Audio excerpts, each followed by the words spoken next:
Les habla Mario Arturo Castillo Lam y hoy es domingo 7 de febrero del 2021 y en esta segunda clase dominical voy a estar platicando sobre las fases de un proyecto de construcción y específicamente las etapas que corresponden a la fase de diseño. Para arrancar, diré que la construcción de un edificio es un proceso complejo, sobre todo porque no existen dos edificios iguales por similares que sean. Este proceso nace con una idea, llegando al propósito principal del edificio, que es servir a sus ocupantes durante el tiempo que se requiera, hasta finalizar con su demolición o renovación. Es lo que conocemos como el ciclo de vida de un proyecto de construcción, y este ciclo de vida requiere de un desarrollo ordenado para que funcione. Este desarrollo va a estar compuesto por diferentes etapas, las que van a estar sujetas a la magnitud del proyecto, la naturaleza del proyecto y al contexto cultural donde se lleve a cabo. Estas etapas conforme el tiempo han ido modificándose y no por el hecho de querer inventar nuevos procesos y hacerlo cada vez más complicado, sino todo lo contrario, para optimizar más el proceso y ser cada vez más eficiente, más efectivos a la hora de ejecutar un proyecto de construcción. No hay que perder de vista que por más variada que sea la naturaleza de estas etapas, van a ser independientes una de otra, pero estarán íntimamente relacionadas y ordenadas de manera secuencial.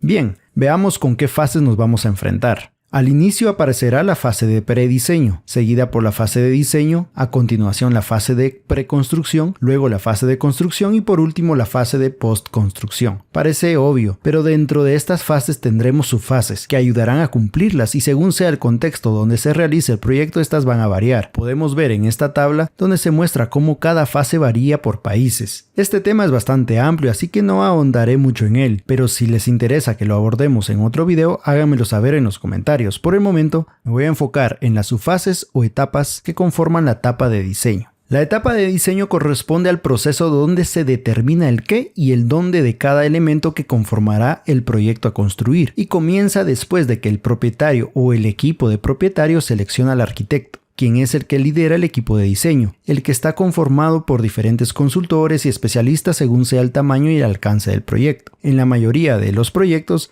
el equipo de diseño está formado por el arquitecto, el ingeniero estructural, el ingeniero mecánico, eléctrico e hidrosanitario. En proyectos más complejos, el equipo de diseño va a incluir a más arquitectos, a paisajistas, interioristas, consultores acústicos, consultores de costos, constructores, programadores de obra, etc. Algunas firmas de diseño cuentan con un equipo de diseño completo, es decir, que tienen dentro de su alineación a todos los especialistas necesarios. En este caso, el propietario contratará a una sola firma. Sin embargo, no siempre sucede, y aquí es cuando el líder del equipo de diseño subcontrata a los especialistas faltantes o el propietario decide hacerlo directamente con cada empresa o profesional independiente y conformar así el equipo de diseño. De todas maneras, el propietario, contratando a todos los actores de manera independiente y directa, el arquitecto líder del equipo de diseño conservará responsabilidad del trabajo de cada consultor. Por tanto, el arquitecto funciona como el principal profesional del diseño y hasta cierto punto como el representante del propietario. Hasta el momento se ha dicho que el arquitecto es el líder del equipo de diseño y el encargado de coordinar los esfuerzos de todos los especialistas y el responsable de los resultados. Sin embargo, no siempre es así.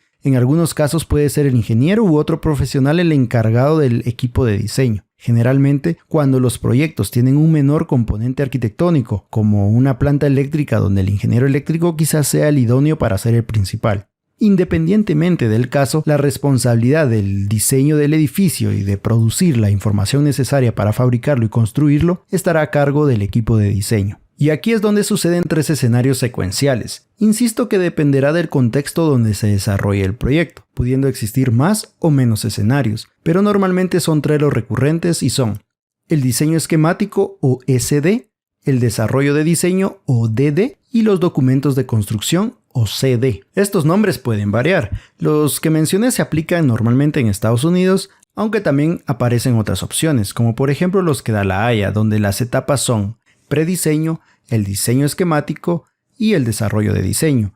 Mientras en Reino Unido también encontramos variantes como el diseño conceptual, la coordinación espacial y en algunos casos le llaman el desarrollo de diseño y por último el diseño técnico. Mientras que en España encontramos el diseño inicial o proyecto básico, el diseño detallado o proyecto de ejecución, similar a lo que ocurre en Guatemala con la fase de diseño y una fase de planificación. De todas maneras, nos podemos ir a la gráfica de Plan of Work 2020 de arriba y encontrar las variaciones según la región. Dicho lo anterior, veamos cada una de las etapas. La primera etapa es el diseño esquemático o SD. Aquí es donde se da forma gráfica al programa del proyecto. Es un concepto general que ilustra la idea clave de la solución de diseño. El actor principal en esta etapa es el arquitecto y es quien desarrolla una o varias opciones de diseño, idealmente con la ayuda de los consultores. Esta etapa también se produce una estimación aproximada del costo probable del proyecto. El diseño esquemático generalmente pasa por varias revisiones, ya que el primer diseño o esquema de diseño preparado por el arquitecto puede que no sea el aprobado por el propietario. En este escenario, el arquitecto comunica la propuesta de diseño al propietario a través de varios tipos de dibujos como plantas, elevaciones, secciones, bocetos a mano alzada, isométricos, axonométricos, perspectivas, modelos tridimensionales de todo el edificio o el complejo de edificios, inclusive mostrando el contexto urbano donde se ubica. Actualmente, las imágenes y modelados generados por computadora y las simulaciones de recorridos del proyecto son cada vez más populares para comunicar la intención de diseño del arquitecto hacia el propietario. Es importante señalar que los dibujos, imágenes, modelos, simulaciones y todos los recursos utilizados en la etapa SD, independientemente de lo bien que se produzcan, no son adecuados para construir el edificio. Su objetivo es simplemente comunicar el esquema de diseño al propietario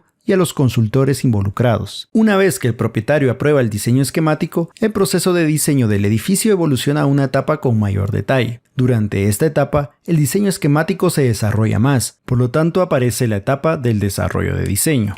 Mientras que el énfasis de la etapa SD está en el aspecto creativo, conceptual e innovador del diseño, en la etapa DD se centra en el desarrollo de soluciones prácticas, pragmáticas y constructivas para la envolvente exterior, la estructura, los sistemas interiores, los sistemas MEP, etc.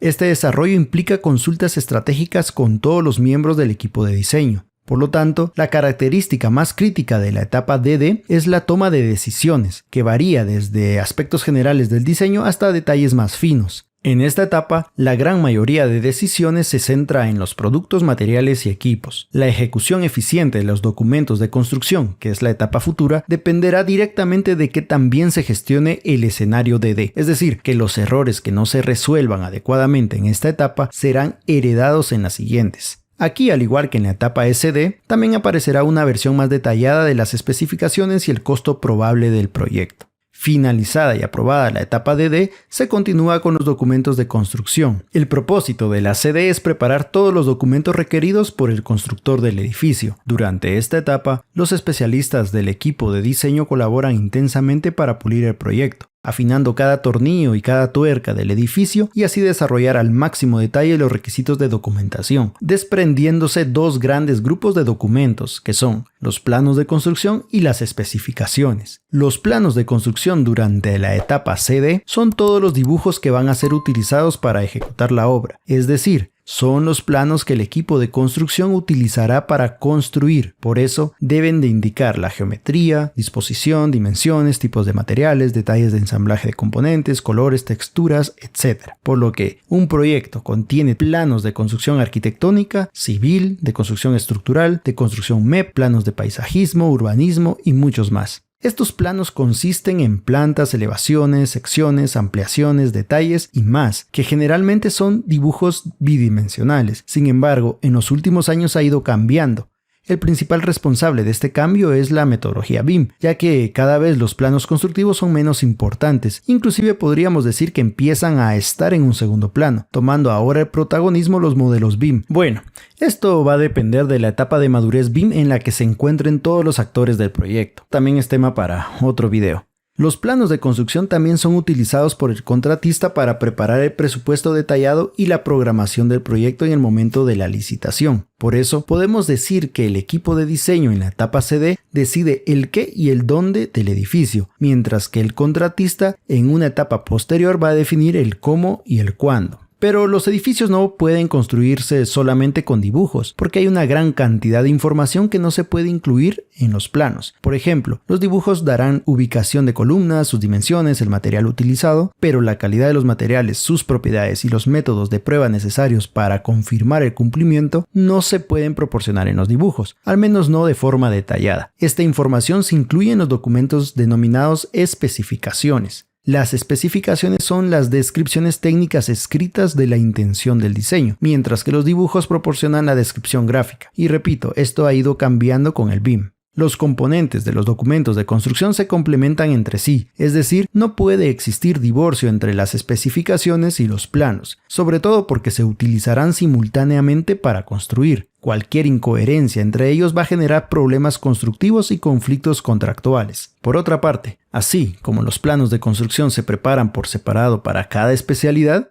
igual con las especificaciones, siendo estas alimentadas por cada especialista del equipo de diseño, estando el arquitecto como el responsable del ensamblaje y la unificación de todo en un solo documento, que normalmente tiene un formato de libro. Además, estas especificaciones en una posterior etapa pasan a formar parte del manual del proyecto, también tema para otro video. Como podemos ver, en toda la etapa de diseño el protagonista es el equipo de diseño y el propietario tiene poca actividad. Sin embargo, es sugerible que el propietario esté 100% involucrado durante cada escenario de cada etapa, desde el prediseño hasta la etapa de postconstrucción. Bien, esto ha sido todo, amigos. Han surgido varios temas de los que no pude abordar, pero si les interesan háganmelo saber en los comentarios y así los puedo abordar en un futuro. Espero que este contenido les sea de utilidad y que esta información les dé los beneficios que a mí me ha traído. Muchísimas gracias por participar en esta clase dominical. Estaré dejando los documentos que me han servido de referencia en mi cuenta de Patreon. El enlace está en la descripción del video. Muchas gracias por compartir si les gustó este contenido y nos vemos en la próxima.